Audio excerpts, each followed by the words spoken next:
Bloomberg Audio Studios. Podcasts, radio, news.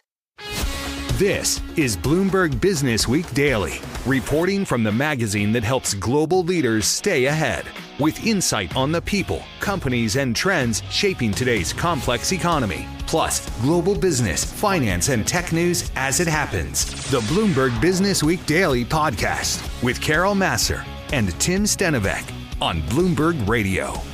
Hi, everyone. Welcome to the Bloomberg Businessweek Weekend Podcast, and a very happy 4th of July.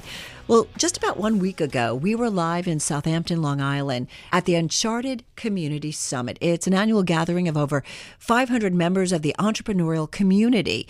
And over the next 2 hours, we will bring you some of our favorite conversations from that event. We'll hear from voices on artificial intelligence. In fact, it felt like everybody had a view when it came to AI. We also talked capital markets and women's health. Plus, we sit down with a shark. First up, though, we caught up with one of the co-founders of the event of Uncharted and the man whose backyard we were literally broadcasting from.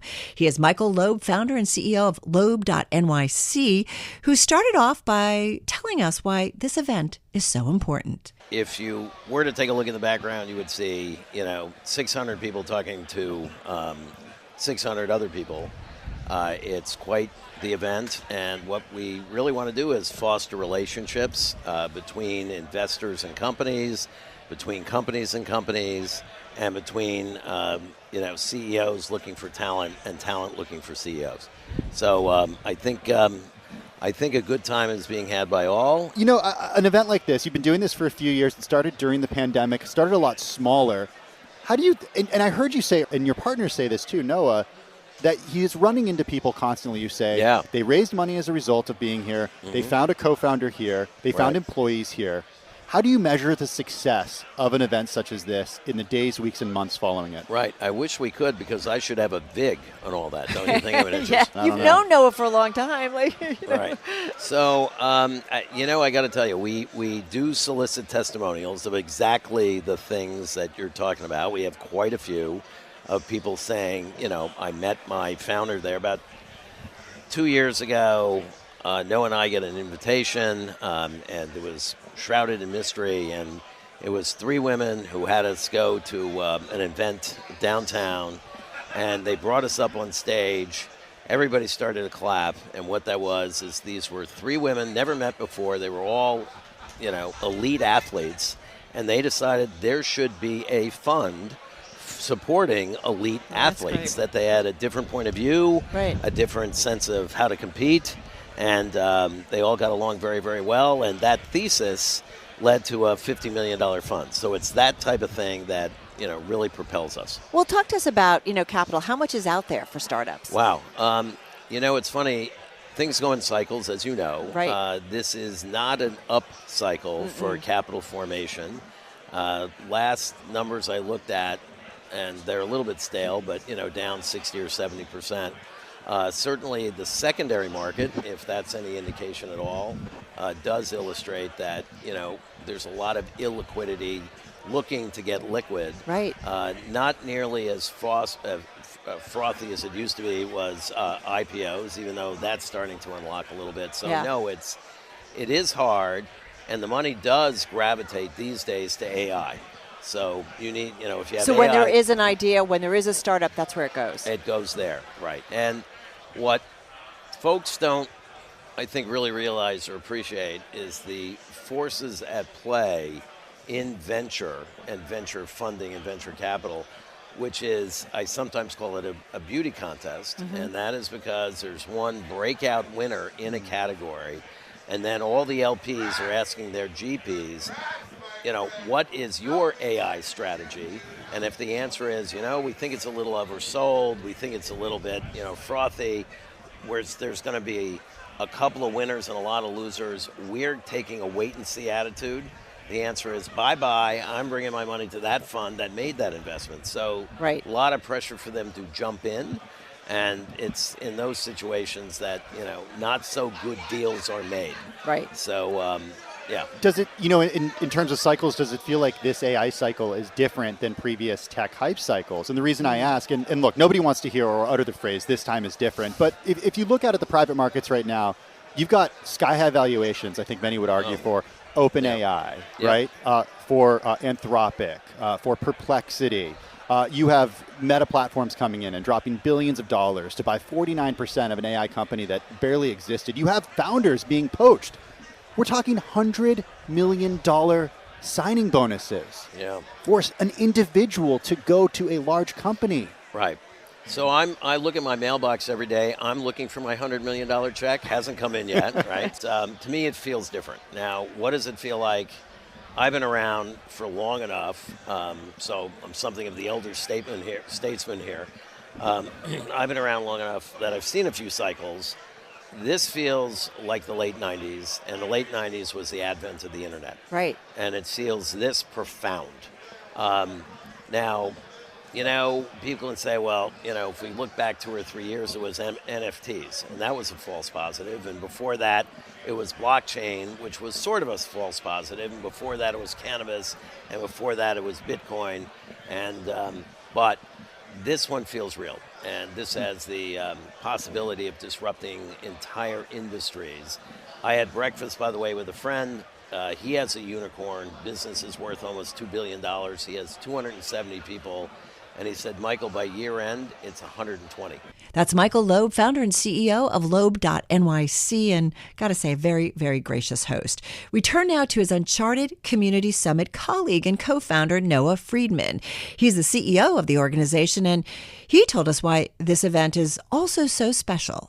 The most important thing and the truth of what Uncharted is all about is what's happening right now, which is people just mingling and meeting each other. What we really care about here and what gets me excited as an entrepreneur is environments when I can kind of go up to anybody, shake their hand, say hello, and trust that they're going to be friendly, nice, and more important, someone who I can build with. So I like to think that's what's happening behind me, and I'll get the verdict from you guys and everyone else afterwards if we did our jobs. What's being built right now in the startup ecosystem? Look, everything with the word AI in it is getting a ton of attention. I think there's a lot of, we talked about this earlier, I think there's a lot of businesses that don't have the word AI in them that are still remarkable companies that are getting a shockingly low amount of attention. And so you have this barbell happening. I particularly am kind of on both sides of it, right? My fund invests in alcohol and consumer vice, which is, there's some AI, but that's pretty antithetical. And on the other side, I'm personally investing and trying to start companies in the AI space as well. Most of the people here, I can guarantee you, if you ask them what's on your mind right now as a founder, AI is going to be obvious, and it's a natural thing to say. And I think that's top of mind for a lot of founders right now. When everybody's saying that, I think this is something, did we talk about it with Michael, or I'm trying to think, we've had so many good conversations here. This idea that there's just so much coming at us with an AI connection that ultimately the dust is going to settle. There's going to be some really big winners and losers. How do you, as an investor who's also looking at these opportunities, or an entrepreneur trying to start something up, how do you figure out which way to go? It's a great question. Look, I think that there's an unbelievable power law that's playing out here. I've said this a lot, and I'm going to continue to say it. I think that despite the fact that there is about to be so much money made in AI, and unbelievable tidal wave of innovation and opportunity, there's a lot of people who are going to get absolutely smoked, right? And the reason for that is that there's a lot of people who, out of necessity, based on funds that have raised money from LPs that are expecting them to deploy, are trying to rush into rounds for businesses with basically a deck and an idea at $50 million pre-money valuations, or sometimes even higher. Sometimes that will work, often it will not.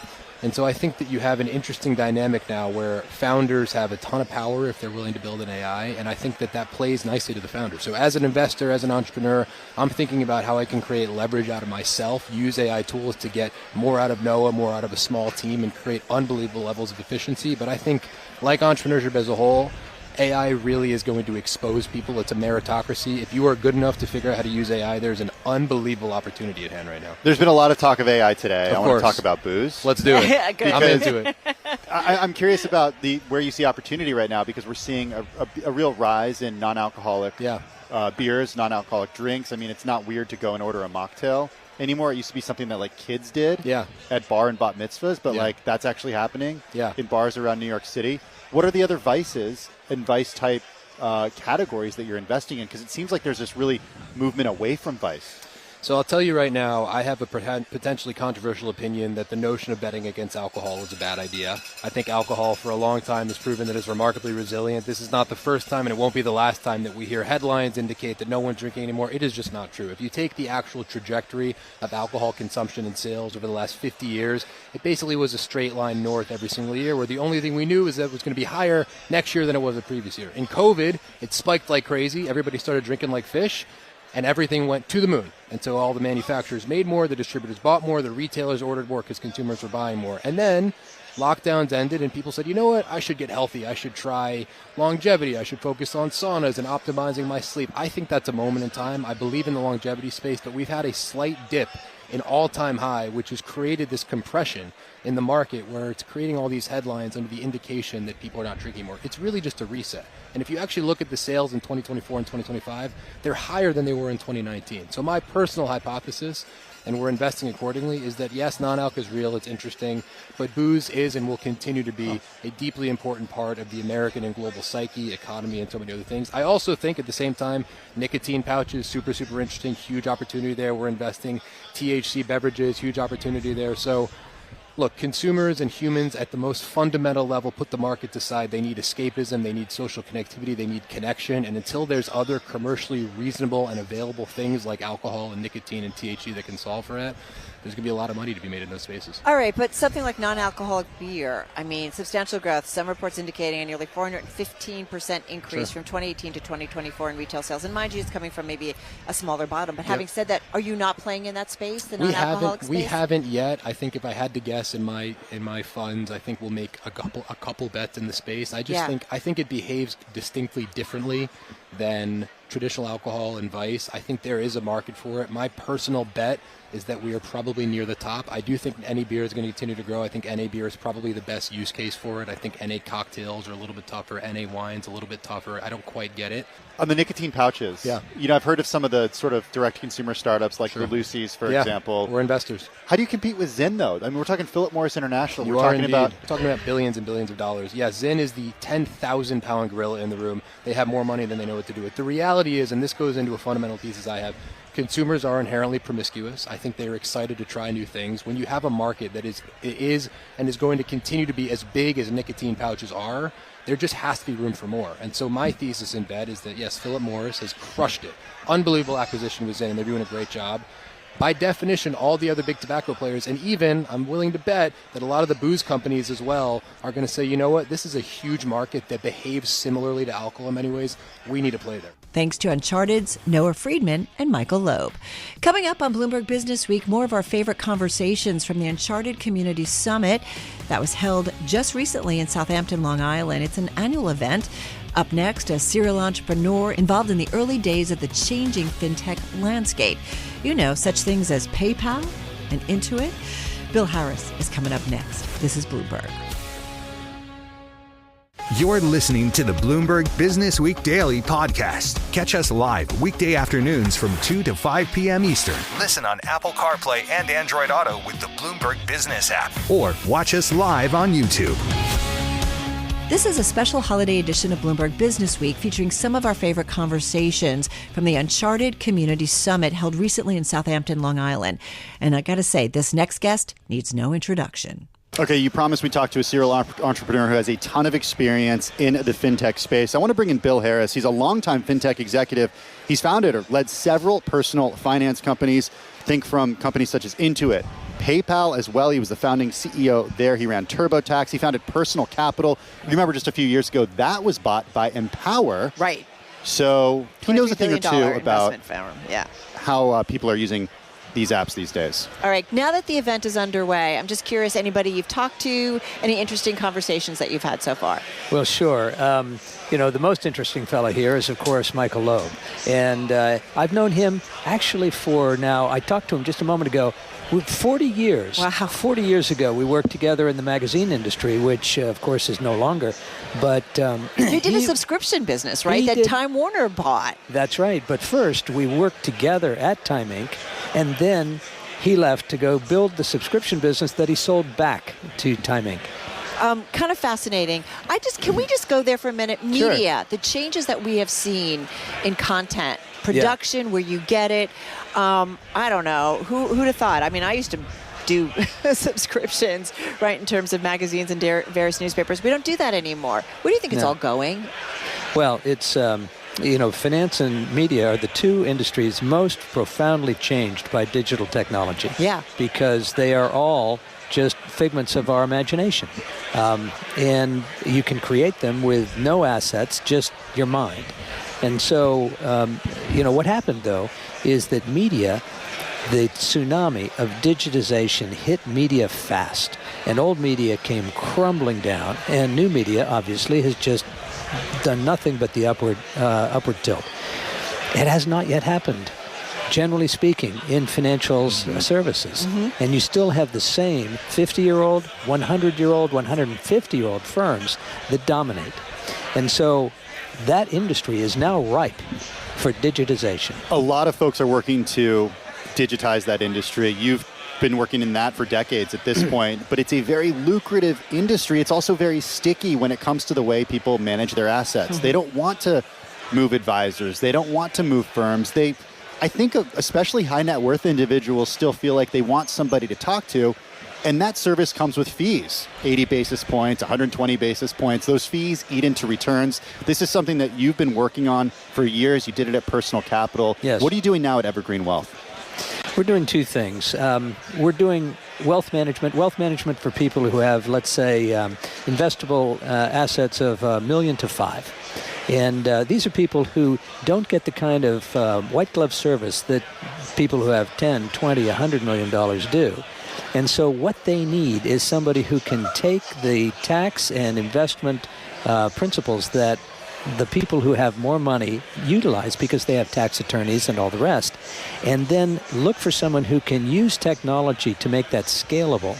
And in fact, precision engineering to make it even better than traditional wealth managers deliver. If we do that, we can give them better pre-tax return and then better after-tax return, because that's the thing that everyone forgets. Can everybody benefit by this?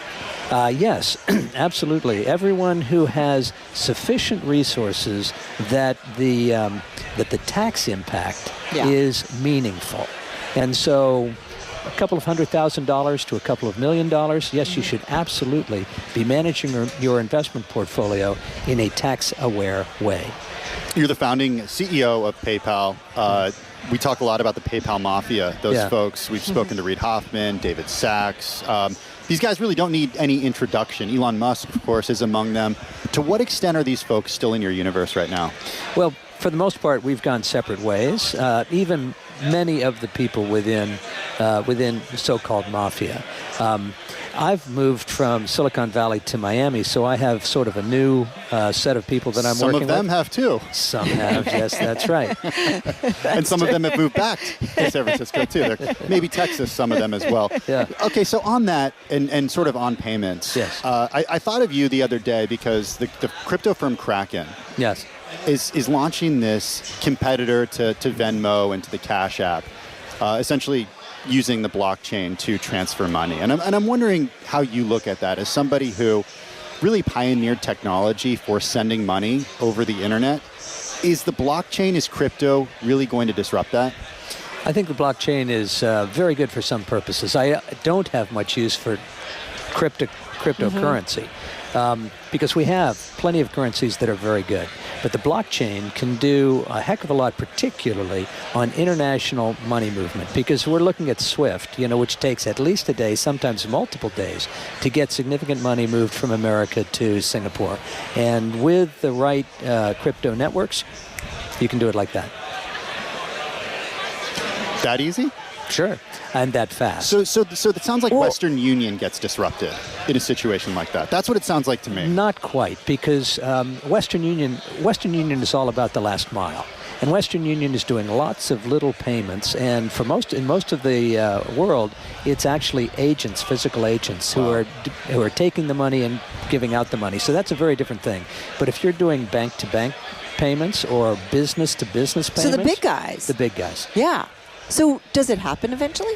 Oh, yes. Yeah. Yeah. There is no reason whatsoever in this day and age it should take multiple days to get money from here to there. Amen. But I mean, we were doing 25 years ago. Yeah. We were moving money instantly, skittering it around the world at PayPal. It's not that hard. So are there going to be big players in it? I don't know. I don't follow.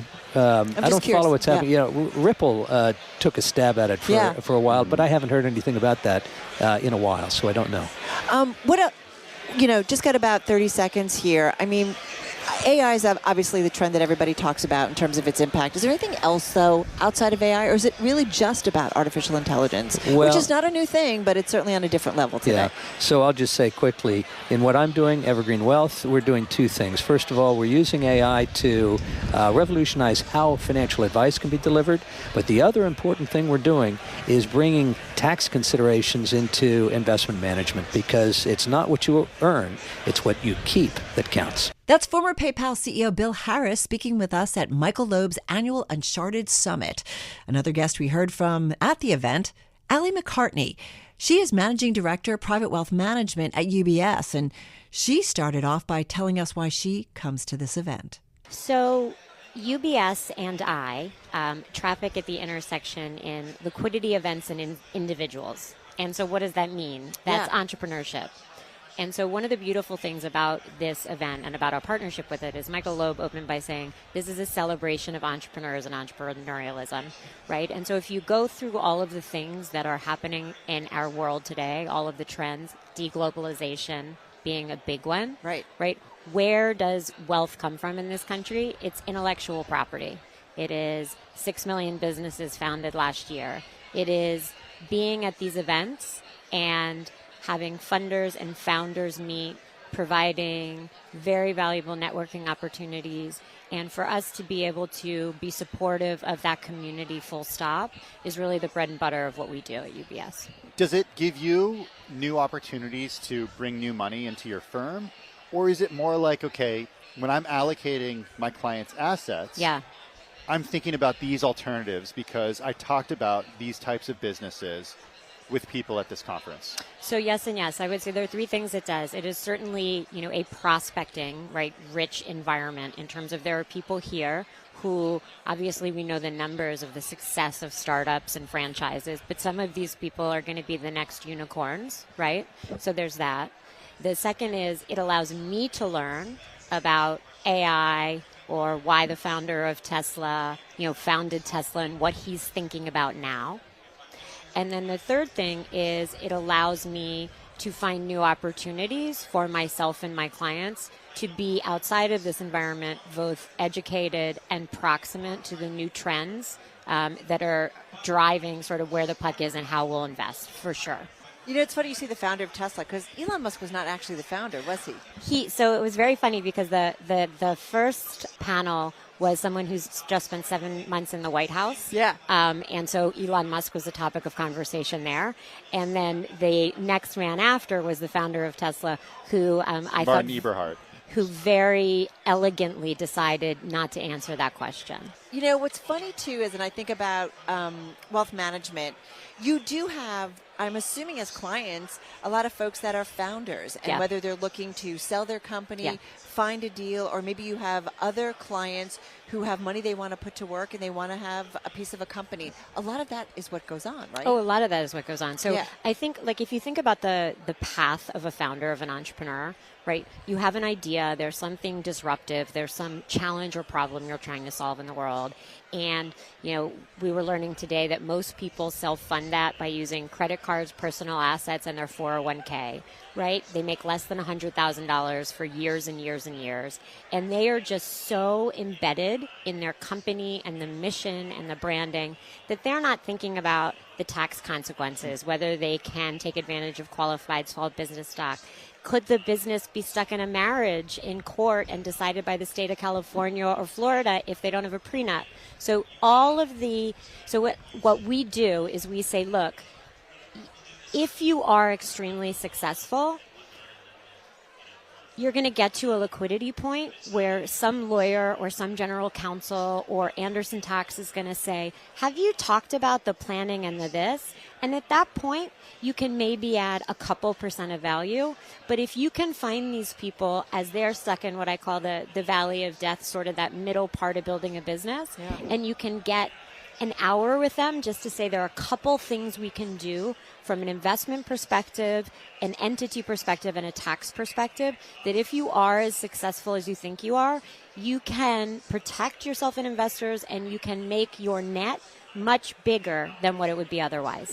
As you know, entrepreneurs are not focused on this stuff when they're starting a company. So if they haven't taken advantage of something like the QSBS, But if they didn't set up the business that way initially, can they change it to actually get that benefit? It becomes increasingly difficult as you take in capital, you have more LPs, et cetera. But there are many, many ways to do it. And I think most people know about that $10 million headline number. So I've seen many, many times that protected. Our goal is to try to be in front of entrepreneurs and support them, but to try to get them either to think about, which is really challenging, or get them to sort of open up themselves to allowing someone to act on their behalf, even when they're not there yet. That's Ali McCartney, Managing Director, Private Wealth Management at UBS. Still ahead on Bloomberg Business Week, more from our visit to Michael Loeb's Uncharted Conference in the Hamptons. Up next, to check on the health and activity of capital markets with someone who knows a lot about it, has a front row seat. He is the Vice Chair of the New York Stock Exchange. That's next. This is Bloomberg. This is the Bloomberg Business Week Daily Podcast. Listen live each weekday starting at 2 p.m. Eastern on Apple CarPlay and Android Auto with the Bloomberg Business App. You can also listen live on Amazon Alexa from our flagship New York station. Just say, Alexa, play Bloomberg 1130. This is a special holiday edition of Bloomberg Business Week, featuring some of our favorite conversations from the Uncharted Community Summit. It was held recently in Michael Loeb's backyard in the Hamptons. At the summit was Michael Harris. He has his finger on the pulse of what is going on when it comes to publicly held companies, old issues and new issues that have come to market, such as IPOs. He's Vice Chairman and Global Head of Markets at the New York Stock Exchange. Last time we spoke with you was at another event. Equally as beautiful, by the way. Equally as beautiful, downtown New York. Exactly. So. That was back in early March. A lot has happened since then. We've kind of had a round trip when it comes to equity markets. There were some concerns a few weeks after we spoke about companies pulling their IPOs as a result of what was happening with trade. Those IPOs, they ended up happening in May and June. How would you describe the environment right now? I mean, I think, the round trip that you described is exactly the way to think about it. We've seen a complete 180-degree turn in terms of sentiment, in terms of where the market backdrop is. And it's playing out in the IPO market on a couple different factors. On one hand, we're seeing the subscription levels in terms of interest on IPOs are through the roof. So these deals that are coming to the marketplace are multiple times oversubscribed, interest from a wide range of investors. The second part of it is when they do come to the market, the actual pricing outcomes are oftentimes very much in the favor of the issuers.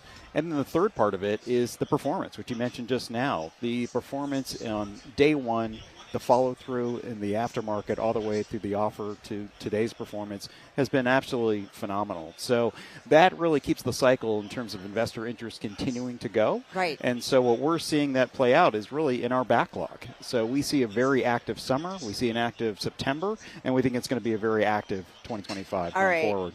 What does that backlog look like? You say active. I mean, how backed up is it, and how eager are these that are backed up, ready to go? Yeah, well, for the first part, you're seeing, on one hand, a lot of companies that were delaying their IPOs because of some of the tensions that happened in the beginning part of the year. Right. So some of them have taken a step back, and they were kind of waiting to see, on one hand, just what happened from a geopolitical standpoint, how things were playing out in terms of just the tensions that were in the air.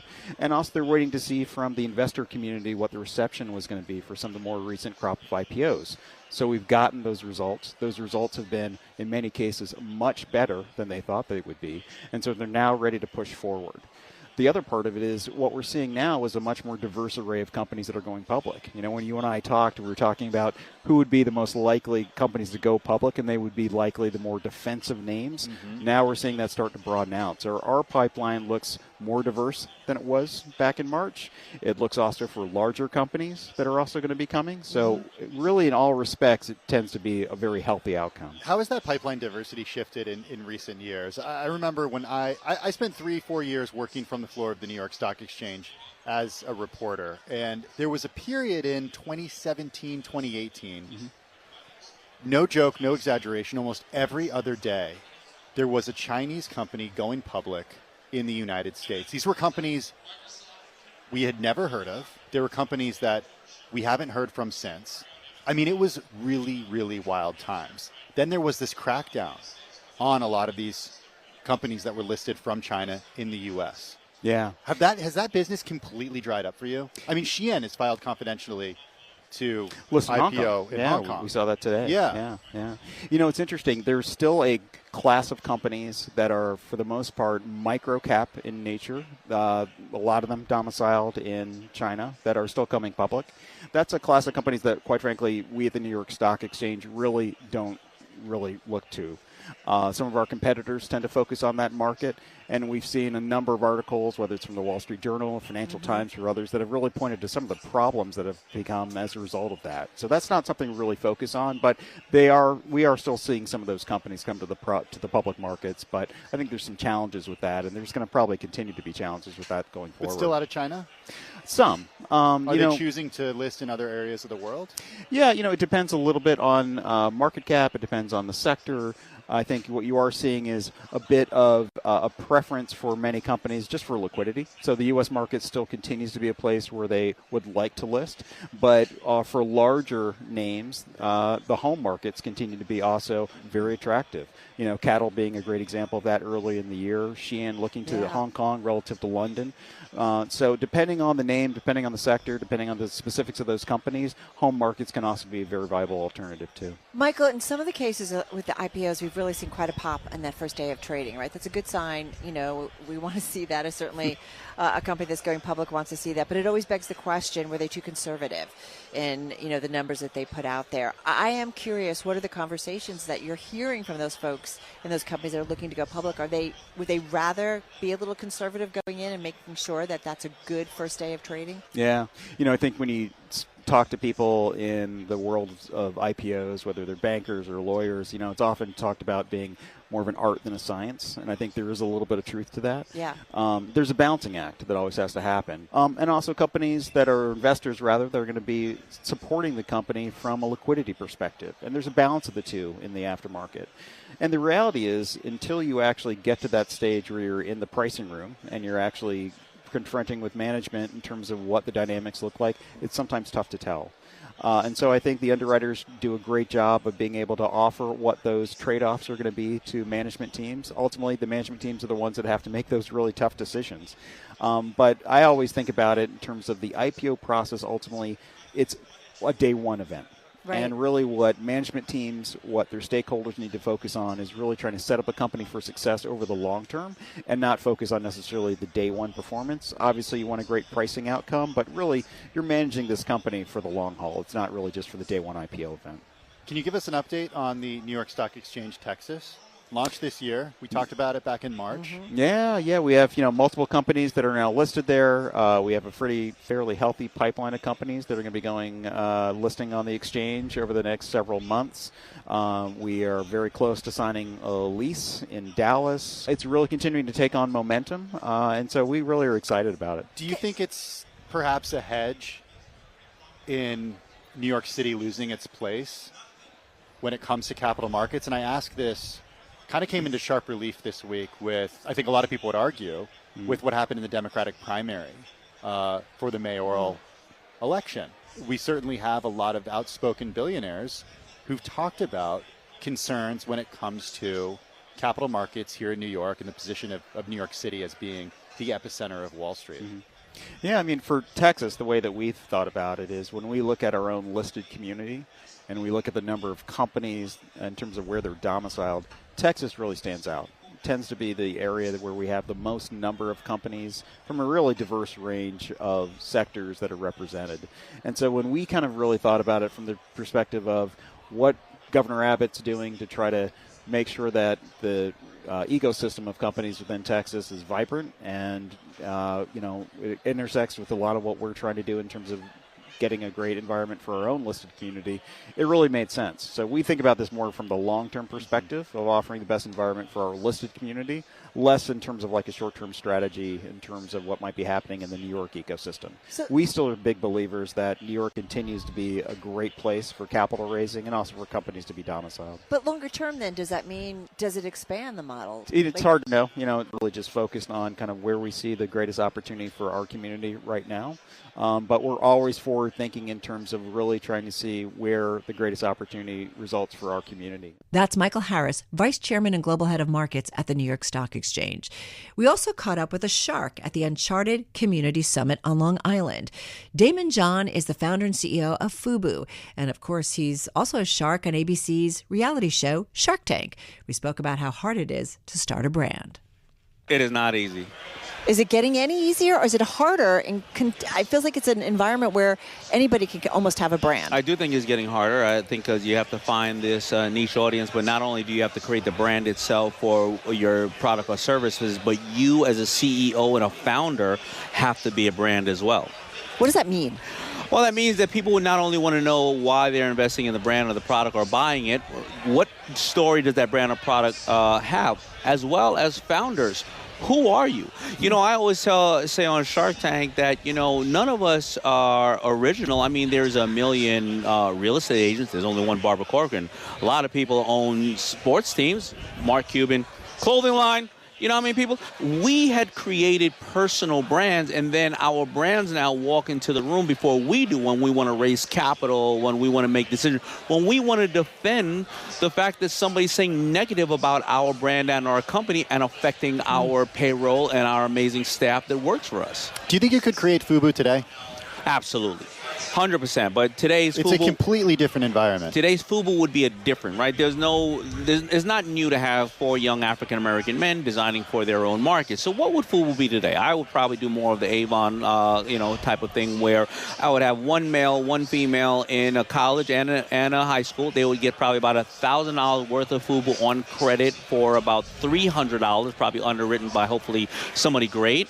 And the more they sell, they would get more digital curriculums and various other things, and very much of an Avon model. So I would have, hopefully, 2 million sales reps around the world. It's so interesting that you say that because the retail environment has completely changed. It's done. It's done. Yeah. Completely done. You know, I've been to 56 trade shows this year. You know, I speak at a lot of shows, and the traffic besides the franchise show and maybe the medical tech show, it is 1/3 of the traffic at these shows because these retailers are now dying. They're not walking in the door. You know who's walking in? It's a bunch of kids or people, influencers, could be grand influencers, who are now doing live selling, whether on Amazon or TikTok or whatnot, and that's what's happening. Live selling, that's something that I think is very familiar to people in China, but not necessarily familiar to many people in the U.S., at least yet. Explain exactly what that is. Well, live selling is, you go, and I'll give you an example. There's an app called Whatnot, right? And people have 20-second auctions for one little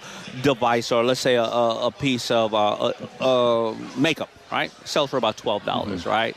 Now, they can do this 3 separate times in 1 minute, right? So they make a profit of about $4 every time they sell it. So now all of a sudden, $12 a minute. You times that, because now they have friends coming on everything, you times that by 16 hours a day. And that's what's happening, because then when people buy it, now you know who the client is and the customer. You can sell it to them again. Remember, there's only 3 ways to ever deal with the customer: acquire a new one, upsell a current one, or make one buy more frequently. That's why you want to supersize everybody's fries. And now you know who they are. They can upsell them or buy more frequently. That's Damon John, founder and CEO of FUBU, and of course, one of the sharks on ABC's Shark Tank. And that wraps up our first hour of this special holiday edition of Bloomberg Businessweek from Bloomberg Radio. Coming up in the next 60 minutes, more from our visit to the Uncharted Community Summit held recently in Southampton. We'll talk about investing in women's health issues with Jessica Kamada. She's founder and managing partner at Swizzle Ventures. Plus more from our hosts Michael Loeb and Noah Friedman, who come back to discuss investing principles in the VC world. This is Bloomberg Businessweek. I'm Carol Massar along with Tim Stenovec. Stay with us. Today's top stories and global business headlines are coming up right now. You're listening to the Bloomberg Businessweek Daily Podcast. Catch us live weekday afternoons from 2 to 5 p.m. Eastern. Listen on Apple CarPlay and Android Auto with the Bloomberg Business App. Or watch us live on YouTube. Welcome to a special holiday weekend edition of Bloomberg Businessweek, and happy 4th of July. We continue with our recent live broadcast from Southampton, Long Island. We were at the annual Uncharted Community Summit, an annual gathering of more than 500 members of the startup community. And over the next 60 minutes, we continue to bring some of our favorite chats from the event. We'll hear from someone that runs an incubator for disruption in the tech sector and another investor targeting women's health specifically. First up this hour, though, I was joined by Bloomberg's Paul Sweeney to get some background on the event that you've been hearing about and hearing conversations from in the last hour. Event host Michael Loeb, founder and CEO of Loeb.nyc, you heard about him in the last hour, and also Noah Friedman, CEO of Uncharted. They both joined us for a bit of a roundtable on the initial idea behind Uncharted. So what the intention is that Noah and I started building Uncharted about 4 years ago. It was in the teeth of COVID, when nobody was getting together with anybody else, and we started having dinners at my house in the city, and was very popular. And what the thesis is that entrepreneurs need as much support as they can get, including emotional support. And the best way to do that is put entrepreneurs in a room with other entrepreneurs. And they are, as a class, they drive the economy, drive jobs, drive wealth, and yet they're, I think, underappreciated. And as a serial entrepreneur myself, and actually one or two things worked, I'm very empathetic, and just with all the miles on the tires, I am kind of the senior statesman by definition, right? This is a young guy's game.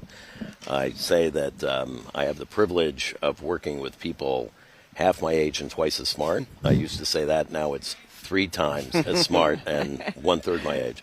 But that was the intention, and it's grown to a tribe of maybe 2,500 entrepreneurs, of which about a third of them show up to this. So we will have about 800 today. Noah, come on in on this. You're the CEO of Uncharted too, right? And so we're seeing things being set up. There's going to be a lot of great conversations and speakers going on. Tell us what it's been grown into and what kind of conversations are going to be happening later on. The common thread of everything that we've done at Uncharted since the first dinner on May 20th, 2021, and I'll never forget it, is Was it just you two, by the way? Just us two at dinner? Yeah, it was just us two. We just sat and talked for 4 hours, and here we go. We also held hands. We did hold hands the whole time. Yeah, it was very romantic. No, we had about 20 entrepreneurs around the table, 8 of each of our friends, and then a couple others, if you will. Look, the common thread of every single event we've done, whether it's our dinners or the past 3 summits or the breakfast we've done, has always been trying to create safe spaces for real entrepreneurs, founders, exceptional participants in the entrepreneurial community, as we say, to truly drop their guard, drop their hair, and trust that they're in an environment where they can speak openly and honestly. Any entrepreneur or anyone who's building and really doing it, the real ones, hopefully this will resonate when they hear it. It is really hard. It's very hard to build businesses. It's really hard to play this game at the high level. And I think if we can offer a rare environment where people can feel like they are amongst their true peers, where they can really drop their guard and connect with people in a place where no matter who you go talk to, they're all going to be exceptional. It's special. And so we've really tried to guard the energy. We've really tried to keep the sanctity of the fact that if you come to an Uncharted event, you're going to meet someone amazing. And that's really been the common thread. I just want to say, it's a reminder that, Google, Apple, all of these companies that are now, the biggest market caps that are out there and that we talk about, all the time. I mean, they all started as an idea, an entrepreneur, and that's the point. Yeah, 100%. And if you look at kind of success rates and everything else, if you're an entrepreneur, if you really knew all that stuff, why would you do this? Yeah. Right? Because the failure rate is incredibly high. Hours are incredibly long. The pay, is dreadful until it's not, until you have a big score. But the number of big scores is very, very small. And there's so many forces and so many exogenous things that are, anti-entrepreneur, that we wanted to have a sanctuary here that other entrepreneurs can meet other entrepreneurs. And Noah, you're fond of saying that not a week or two goes by where we don't get a phone call saying, I met my co-founder here 2 years ago. Yep. That's pretty cool. Yeah. Noah, what are the areas that are of most interest to entrepreneurs today? Is it technology? Is it healthcare? Are there certain industries that are getting most of the attention? Look, I think the obvious buzzword that you can't go too far in any of the news cycles that are hearing is AI. Yep. And I think that unlike other cycles that have come and went and entered the zeitgeist and left, this one feels very real. I can tell you that amongst all my friends, whether they're in CPG, health tech, pure AI, deep tech, what have you tech, and all of them are thinking explicitly about how AI is going to impact their business if they're not already in it, how they're going to get into it. So I think we're certainly going to talk about that a lot. I think it's top of mind for a lot of people. The movement is real. I think that the implications and repercussions are unclear how it's going to land right now, but everybody's thinking about it, and they should be. But I think It's unclear, but it's going to be broad. It's going to be broad. Yeah, it's going to be broad. And you mentioned cycles. I've been around for a few. This reminds me of the late 90s where the internet happened, and we had a lot of false starts 2-3 years ago. Everybody was talking about NFTs. Before that, blockchain. Before that, cannabis. Before that, something else. But this feels like another eruption. This feels like another advent of the internet, one that we haven't had in 30 years. Yeah. On the same level, no doubt about it, or even more. I think on the same level. Yeah. I mean, it's hard to project and predict, but Fair. I had breakfast with a heroic entrepreneur a couple of days ago. He has built a business now worth $1.8 billion. And over breakfast, he says, I have 270 people by year end. It's going to be 120. Yeah. Okay. Interesting. Right? Yeah. I would add to that, if I may. Sorry, I think that there's this interesting tension with AI right now, where I think Michael's right, and I would even argue that this might. I didn't live through the late '90s period of seeing it, at least. Okay. Thank you for You're reminding me. done. All right, let me see. Thanks for Out. having me, guys. No, but You're I done. think in that some ways, and the letting your hair down type of thing. I mean, I'm just trying to take shots all day at this? this guy. Why do you work with him? I know, it's crazy. Everyone asks me that. But I think there's an inherent tension where I actually think it could be more disruptive. And at the same time, I do think that there's a lot of people who are betting big dollars on AI that are going to get wiped out, because I think there's going to be an absolute power law dynamic here where a small select group of companies at the top end aggregate a ton of power and resource. I also think it's going to be a barbell where on the bottom end, I've invested personally in companies that have like 2 or 3 people on the team and have rocketed to millions in ARR because they're able to get 10x productivity if it's a killer founder. So I think there's a barbell thing happening right now where the killer founders who actually know how to leverage resources are going to crush it, as are the big businesses. Well, because of that and what AI can do, generative AI and so on, I mean, does it give entrepreneurs even more opportunities to start up? We talked about that after the pandemic. Basically, create a website and you can go. 100%. And then maybe that's simplifying things. But does AI kind of have a multiplier effect, too, on entrepreneurial activities? Without a doubt. I think that's and opportunities. Right. I think that's right. And if you just look at what has happened over the years, it used to be that if you built a business, a brand new business in the internet, you needed hundreds of people. Right. And now that's really compressed to just a few. But to Noah's point, there's going to be winners and there's going to be a lot of losers.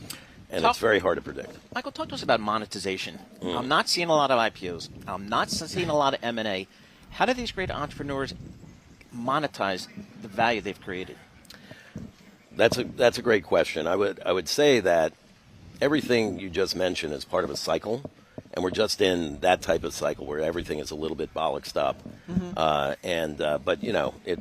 we're going to be on the other side of that, and there's going to be some great companies built, and there's going to be some great flameouts. A lot of people are going to lose a lot of money, and then there's going to be a few that are going to be extraordinarily successful. But to your point, we can build it now with, instead of 300 people, 3.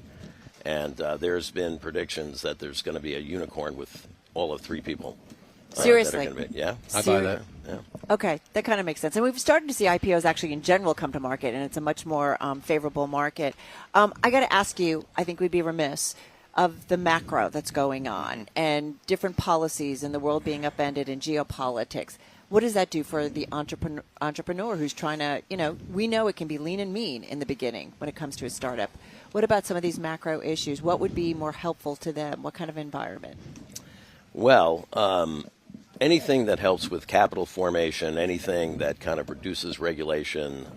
I was hopeful that this administration would attack some of that stuff, and maybe not tariffs. But anyway. It's still early. It's still early. We're here now. They are very active and very proactive, and I'm just hopeful that what you really want to give is entrepreneurs just charter. I mean, let them do their thing as much as you can. And our hope is, by the way, that this environment, believe it or not, will put a dent in that world, right? That they will find support here in many different ways. Well, I always think it's kind of amazing how much time we spend, and obviously this is our world, right? The publicly held markets, right? This is what we track, all the movements, but we talk constantly about the importance of small business and startups in terms of the backbone, and I just think it kind of gets lost a little bit. Yeah, 100%. I do think, though, that you're going to see AI upend just about every industry, and I think those big companies are going to find themselves woefully behind, and they're going to have no choice but to make some acquisitions. Well said. Yeah. No, capital, is it out there for entrepreneurs today? It is, but I think that you're seeing an interesting dynamic with the VCs and private equity, that they're chasing a lot of trends almost blindly. The fact that right now there are really good businesses that don't have the word AI that are struggling to raise money, whereas there's other businesses that have a deck and pre-seed and barely an idea and are raising money at $50 million pre-money valuations, I think is indicative of what's going on. Yeah, we saw venture raise. It's been really difficult. It's been very difficult unless you're a credentialed AI founder, have a good idea in the AI space, because there's a lot of VC funds chasing ideas, and I think some of them will work, but the unfortunate reality is I think a lot of them are going to get absolutely smoked because they can't all work, especially not at $50 million pre. So to answer your question directly, sure, there's capital out there. I wish there was more. I wish there was more going to more ideas that were based just on meritocracy and their actual traction versus the notion that they have AI in it. As bullish as I am on AI and investing in it personally, to be abundantly clear, but it's an interesting moment right now. Very interesting. I will only add that is not too much different than what we've always seen. True. There's always been the bright, shiny object, and the investors feel like they got to follow that. Did he really start working for you in high school? Kind of. Yeah. Jesus, fantastic. Got to start him young. Yeah, got to start. We'll talk about that off air. Exactly right. Michael Loeb, thank you so much. Michael Loeb, founder, CEO of Loeb.nyc, and Noah Friedman, CEO of Uncharted. Thank you, gentlemen, for having a great conference today. Hope you get a lot of great ideas are circled about and a lot of great deals. Thanks for having us. Done. Our thanks to Michael Loeb, founder and CEO of Loeb.nyc, and Noah Friedman, CEO of Uncharted. Coming up on Bloomberg Business Week, more from our visit to the Uncharted conference in the Hamptons, held recently in Southampton. Paul Sweeney stays with me as we learn about AI's potential to replace human workers. It's a conversation and narrative that is gaining a lot of momentum. That's coming up next. This is Bloomberg. This is the Bloomberg Business Week Daily Podcast. Listen live each weekday starting at 2 p.m. Eastern on Apple CarPlay and Android Auto with the Bloomberg Business App. You can also listen live on Amazon Alexa from our flagship New York station. Just say, Alexa, play Bloomberg 1130. We're back here on this special holiday edition of Bloomberg Business Week featuring some of our favorite conversations from the Uncharted Community Summit. It was held recently in Southampton in Michael Loeb's backyard. What we keep hearing from tech leaders, including those at some of the big ones, we're talking about Microsoft and Alphabet, how they talk about AI's potential and likelihood to replace human workers. Salesforce among the latest, noting its internal AI use has allowed it to hire fewer people. Kind of makes you say, uh-oh. Well, someone who knows a lot about our changing workforce is Cheryl Grice. She is senior partner at the consulting giant EY. She's also global executive sponsor for the EY Entrepreneurial Winning Women's Global Program. She joined me and Paul Sweeney to talk about her first visit. Well, this is your first one, and you have clients and you deal with them. Tell us what you are hoping to get out of this. What are the conversations you're looking to have? Well, for us, we want to help our entrepreneurs really establish better community, better connections, and access to capital in particular. So events like this go a long way to helping them get scaled in a way that they can't do by themselves. This is like one event that brings it all together in such an amazing way. How do you bring capital and entrepreneurial ideas and talent together? How does that happen? How do you bring it together? Events like this have private investors, private equity, venture capital, bankers, etc., that are looking to find people that fit their mold for what they want to invest in. And so this is one-stop shopping for hundreds of entrepreneurs to come in and find access like that. And these companies are here for that. You know what I never understand, Cheryl? We always talk about the world being awash in capital. You know, everybody's starting private credit funds. There's plenty of money out there. But why is it so tough for smaller business, for startups? What is it that makes it so tough? I think you have to break down the startup and the population a little bit. I mean, we often say, and the statistics... It's not one bucket, is what you're saying. It's not one bucket. Statistics haven't changed. For example, only 2% of the world's venture capital goes to females. Wow. So when you can find an event like this and you can give them that kind of access where they can actually be ready, like we do a lot of work at EY to get them ready for those conversations so that they can ask for the capital in a way that the VC wants to provide that capital, or a private equity or a bank or a private investor. There's a lot of work that goes into that, and not all of the same populations. A lot of the populations are overlooked. They don't get that same kind of coaching and counsel to be able to find that capital, to be able to ask for it in a way that they'll get it. Carol and I were just talking with Noah Freeman, the CEO of Uncharted. He was saying, boy, if you don't have AI in your name, it's tough to attract capital. It's almost like the late 90s. If you didn't have a .com at the end of your company's name, it's tough to raise capital. How are you guys seeing that part of the business? Well, it's not just it's so funny. There's such an evolution. In the 2000s, it was the internet and e-commerce. And then you go to 2007 and to 2009, and it's all about social media and what are you doing, where everything is transacted from the palm of your hand. And now it's AI. AI's been around for a long time, but it's AI where how are you using agents and agentic and so forth.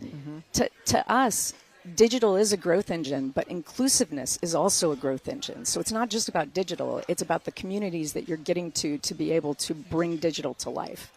So it's relevant. Well, that's really fascinating. And, when you talk about women, you talk about minorities. And I want to go back to women for a moment, because I remember a few years ago, and maybe this was coming off the pandemic, Bloomberg putting out a story that even female venture capitalists weren't really, more prone to maybe support female entrepreneurs. So again, is it an education? Like, I understand what you're saying about educating entrepreneurs so that when they have to talk to the folks that have the money, it's the right conversation. But how do we really finally move some of that, whether it's for minorities, for women, really move the needle on that? Because those are pockets of consumers and areas that can provide a lot of economic momentum, a lot of business. To me, there are three gaps. At EY, we always say there's three gaps. Do they have the community necessary so that they can stick together in their growth agenda and find like-minded people that have been there before so that they can learn from those people? Then there's the capital that we've already talked about, and then there's the connections. Yeah. A lot of the connections are how do you educate yourself and get the right level of insight so that you can talk to a capital provider. Many people don't have that education. So for us, programs like the ones that we have, like Uncharted have, they're intended to help them get those connections and the insights necessary to get access to those things. VCs don't necessarily go after the underserved or overlooked populations because they just don't know how to communicate yet with the capital providers. Our job is to help them. What is the real opportunity for you today? What do you think you're hoping to get together today? I want to meet 30 more entrepreneurs that I haven't met and help them with their journeys. My goal is to get them the things that they need so that we're not on the sidelines. We're very much in the mix with them to get them to the next level. 30 seconds, a success story. A success story. We watched a female entrepreneur who was one of our winning women back in 2015 create an adult beverage company as a school teacher and sell it for undisclosed amount, but we're guessing it's over $1 billion. Wow. In the last year. So that's a success story. That's Cheryl Grice, EY Senior Partner for Global Client Services. Bloomberg's Paul Sweeney sticking around for our next conversation, and that was with Brett Markinson. He is founder and CEO of the Innovent Capital Group. His company's website notes that he launched his firm as an incubator and platform for launching businesses that leverage disruptive technology to innovate old ways of doing things. We started by asking Brett what he is hearing from attendees of the Uncharted Community Summit. Everybody's talking their book. You're listening to the Bloomberg Businessweek Daily Podcast. Catch us live weekday afternoons from 2 to 5 p.m. Eastern. Getting to know people, learning a little bit about the authenticity connected to how they watch us live on YouTube. And I just kind of personally enjoy the origin stories, so I try to spend as much time as I can understanding how people got to where they are by way of where they came. All right. It's like a gift when someone says that, because I want to talk about your origin story a little bit. Media folks, we're kind of obsessed with media. Okay. Take us back to the 90s. You were selling nonlinear digital editing bays to Hollywood in the 1990s. No, but it's like all these things shape us. Yes. I remember doing, paper prompters. I'm going to age myself. It's very different nowadays. Yes. So tell us about what that was like and how it does shape your perspective as you see things change. Sure. Well, first of all, like any early stage business, it was brutal. Yeah. I think what made this challenging was whenever you're too far in front of something, it's very difficult selling vision to the visionless. And people have a lot invested in the way they're doing things and the way things were. In the case of nonlinear editing, I think what made that so difficult was the editor was very comfortable in the basement yeah. by himself with no oversight and not having too much of the producer in over his kind of shoulder telling him how to do things. And the nonlinear editing system just changed the landscape entirely because now the producer was able to kind of be involved in the editing process. Right. And brought the guy upstairs, surrounded him with a whole bunch of people, and the efficiencies that it brought were incredible and the impact, indelible. But to a lot of editors, it really changed the way they thought about what they did and how they did it. So getting it to took some time, but like anything, once the dam cracked, it just became a floodgate. Be it the internet or AI, right? Like it's kind of the same story. Yep. Hey, Brett, you're on a panel today talking about exits. Yes. I haven't seen a lot of IPOs in the last few years. I haven't seen a lot of M&A in the last 5 years. How do guys like you and the folks here, they've got an idea, they get it funded, they get it off the ground, and now they're thinking about an exit, a monetization event. Where are we today in that environment? Well, when, I start at the very early stage, a little north of the napkin, I like to call it. And for companies like that, it oftentimes doesn't make a lot of news in terms of acquisitions, but there's plenty of that stuff happening. In a lot of cases, they're acqui-hires that you hear about. So in the end, it really comes down to a couple of very key things. Building a great product, validating it with solid product market fit, finding and understanding those customers and getting those customers to accept your product and tell other customers. And once you get that flywheel moving, it's kind of a snowball rolling down a hill, and it kind of takes on a momentum of its own.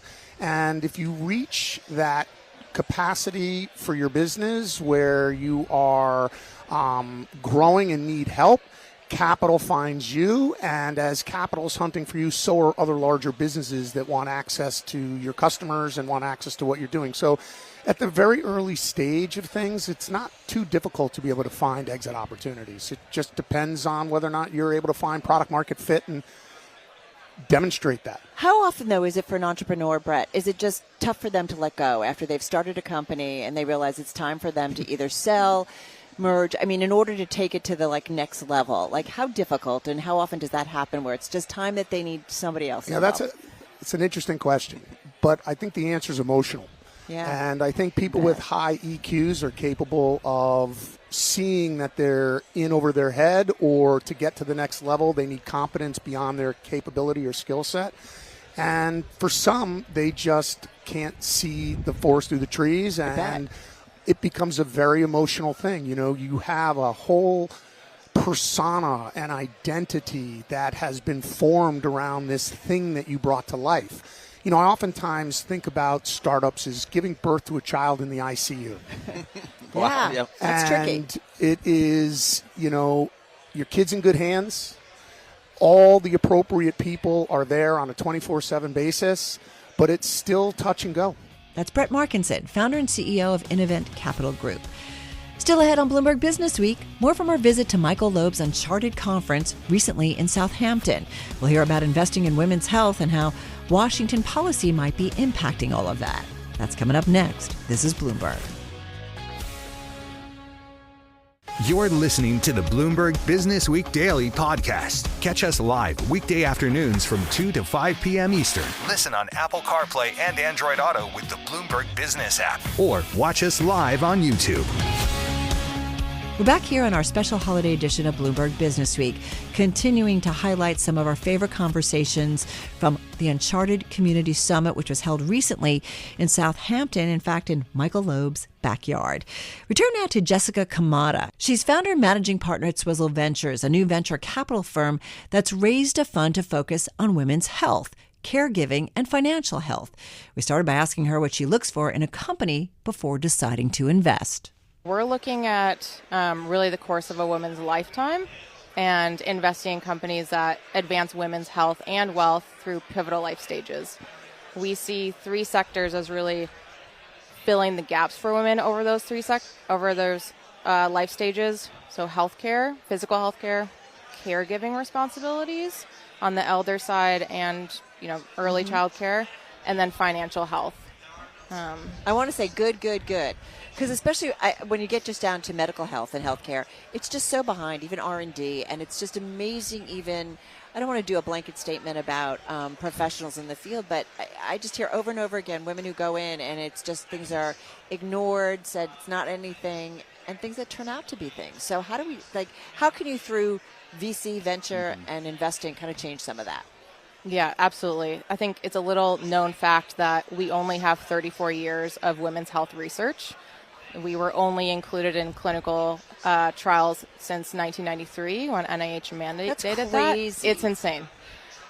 So when we go into the doctor's office, it's actually just lack of education on MD's front. I mean, they only get 4 hours of menopause training in their entire, 8 years of training. So some of it is not actually their fault. Yeah. But the research just has to catch up, and the education of the system has to catch up. So it's just shocking to me. Can I just ask you, is that research being hurt by what's been going on in the government and cuts? We are very much looking at the cuts. Yeah. Because I think if they're, they did initially say that they were going to cut a longitudinal study that has been going on for 30 years. They reinstated that until at least January 2026. So we're now watching that. And if they cut it, then, we're going to lose 30 years of longitudinal data that we've been collecting over, with women over the course of their lifetime. So we are looking at that from a research perspective. But I think what's amazing and where tech comes into play is that these tech companies, especially with AI, are now creating their own data sets to help empower these researchers. So how would it change your opportunities as a venture capitalist if those cuts were to happen? And if we do see a pullback in funding from Washington, we've already seen a pullback in funding, at least to universities, to research. We talked to a lot of venture capitalists in the biotech space about this. Does that make your job more difficult because there will be fewer founders out there chasing opportunities, or does it shut opportunities off for you? I think one major concern in the research and biotech world, and also VCs, is just a brain drain. Like these, the tech companies are built on the research that has been created over the last 30 years or so. Now that we have AI, they can finally do something with that data, create personalized care plans, etc.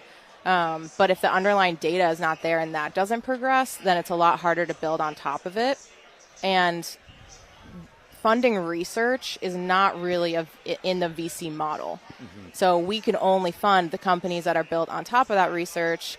And we have to rely on federal funding, on other grants, on philanthropy to fund the actual research that's underlying. So my concern is that if we're funding companies that are going to be great 10 years from now, then what do I fund 10 years from now if that research doesn't continue at the clip it is today? We're talking with Jessica Kamada, founder and managing partner at Swizzle Ventures. You initially said it's divided into kind of three buckets, right? You talked about healthcare, you talked about caregiving, you talked financial health. Where are you finding the most kind of entrepreneurs doing things? Is it equal? Are there certain buckets that are, people are starting different companies? What are you finding? We've funded 20 portfolio companies in this current fund, and they're pretty split evenly among the three sectors. I would say that in the caregiving sector, we're finding the most opportunities in elder care right now, just because of the population progression. It's a big play, I feel like, with everything. It's a huge play. It's also something that is just undoubted. It's a bipartisan issue. No one is gonna, argue that the population is not aging. Right. So it's something that everyone agrees on and knows that the healthcare system will be overwhelmed if we do not do something about it. But that's very employee intensive. That's very human intensive. And there's been a lot of commentary about the immigrant labor that actually does a lot of the caregiving of elders in the United States and potentially how that will be affected. Can this be solved with technology? I mean, what? Same with child, with caregiving for children. You need people to do that. How do you take a venture capitalist approach to this stuff? Yeah, part of it is trying to fix the system and finding business models that are aligning all the incentives at play, because a lot of it is just like incentives, right? And the issue with human caregivers is that it's a ruthless job. There's a lot of high turnover in it. For example, one company that's here, RubyWell, they enable family caregivers to get paid through Medicare benefits that already exist. So it's really about helping people navigate the system that's so tricky and gatekept to figure out. But those dollars are there. They just need help accessing them. And they work with the basically staffing agencies, the home health care agencies that do that work. How easy is it for you to get capital and create funds? She laughs. It was not as challenging as I had expected. However, this was the first environment that I have raised a fund in versus being in market in 2021 when I have heard that dollars were falling from the sky. So one of the things about my thesis is that it's very relatable.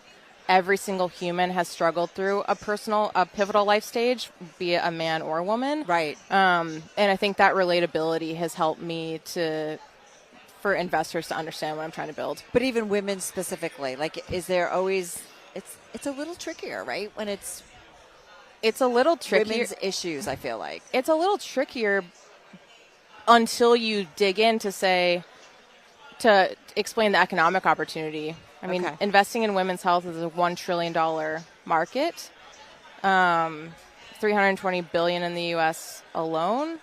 So when you really uncover the numbers behind the opportunity, it's far larger than people expect, and that's typically what I lead with. Yeah. And from a wealth perspective, when we think about the great wealth transfer already in play.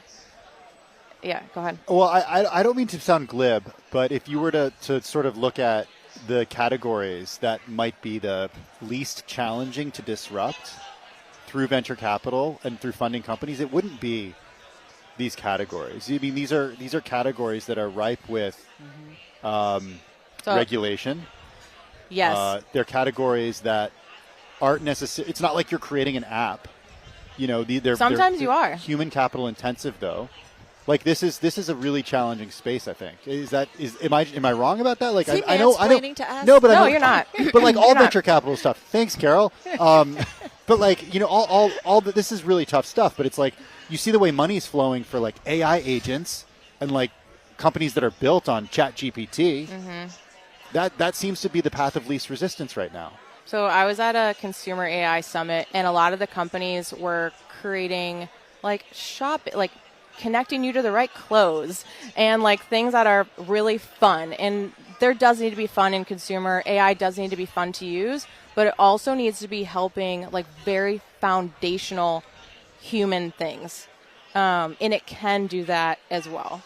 Like sometimes I think in these categories, it doesn't actually need to be flashy. It just needs to solve a problem. Like for instance, we have some companies that are not that high tech. It's, a maternal mental health company where they're just providing access to mental health professionals after you have a baby, which is a leading cause of maternal death.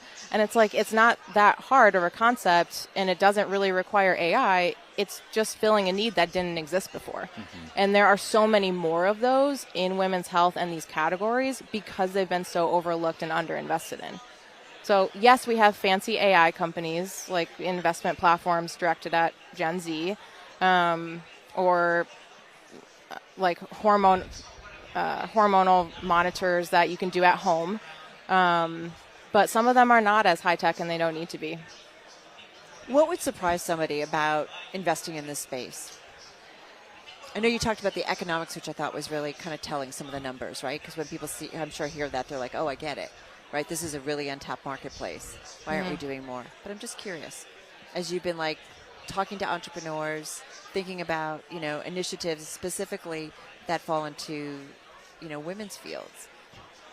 I think people are surprised at how much deal flow there actually is and how many people are building in these spaces because they're building for themselves. Typically, they're building because they see a need of their own in their own life that was unmet through one of these pivotal life stages. Right. And they don't see anyone else tackling it.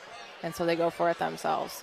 It's funny. That's what Bill Harris said formerly of PayPal, and he said his current investment firm, it was something he wanted, he needed, and that's what he created. Like, makes the most sense for entrepreneurs to be doing that. That's Jessica Kamada, founder and managing partner at Swizzle Ventures. You can hear all of our conversations from the event. Just head to Bloomberg.com or check out our podcast feed. And that wraps up the weekend edition, a special holiday weekend edition of Bloomberg Business Week from Bloomberg Radio. Thank you so much for joining us.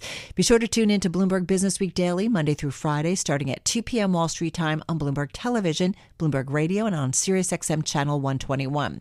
You can listen to us on Apple CarPlay and Android Auto. It's free in the Apple App Store or on Google Play. You can also watch our daily broadcast on YouTube. Just search Bloomberg Podcasts. We're simulcast on Bloomberg Originals, available at Bloomberg.com/originals, and streaming platforms including Roku, Amazon Fire TV, Samsung TV Plus, and more. Find our Bloomberg Business Week daily podcast at Bloomberg.com, Apple, or wherever you get your podcast. And the latest edition of the magazine, available on newsstands now at Bloomberg.com and always on the Bloomberg Terminal. I'm Carol Massar, along with Tim Stenovec. Have a good and safe weekend, a happy holiday weekend, and do stay with us. Today's top stories and global business headlines are coming up right now. This is the Bloomberg Business Week Daily Podcast. Available on Apple, Spotify, and anywhere else you get your podcasts. Listen live weekday afternoons from 2 to 5 p.m. Eastern on Bloomberg.com, the iHeartRadio app, TuneIn, and the Bloomberg Business App. You can also watch us live every weekday on YouTube and always on the Bloomberg Terminal.